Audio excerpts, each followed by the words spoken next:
The third miscarriage happened in 2020 in April during the height of the pandemic. So I remember I went to the first doctor's appointment on my own and they did the scan. I was 9 weeks pregnant and the baby was measuring 6 weeks with a very faint heartbeat. So I remember I was really confused. I went home and I sort of, we've been tracking when we were having sex, we've been tracking ovulation, we've been tracking all these things. So there was no way I could be 6 weeks pregnant, and it took me a little while to realise, okay, I'm having a miscarriage, because there's actually no physical way I could have been 6 weeks pregnant. I was definitely 9 weeks pregnant. So the fact that I was measuring 6 weeks, I realised, okay, the baby has stopped growing, I'm having a miscarriage. So I scheduled in an appointment for 2 weeks later to have a checkup scan. So I went back at about 11 and a half weeks pregnant. This time the baby was measuring 6 weeks and there was no heartbeat. So I knew I had lost the baby, I knew that the baby had stopped growing, and I was having a miscarriage, which was really strange. That 2 week wait, I still felt pregnant. I was still somewhat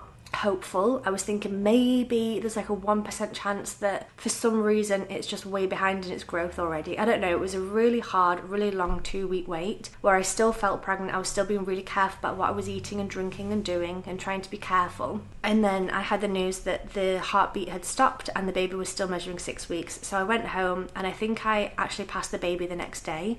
This was a very different experience to the first two because there was a lot that was passing. So my body was physically, I think 11 and a half, almost 12 weeks pregnant. So therefore there was a lot of tissue in there to come out. Even though the baby had stopped growing at 6 weeks, everything else had continued to grow. So I remember the next day I went out for a walk and I started getting cramping on the walk. So I went back home and got myself organised, and I passed quite a lot of chunks, and this might be graphic, but the only way I can describe it is almost like a burger. Like it was a real big chunk of meat that just fell into my pad, and I remember I was so shocked.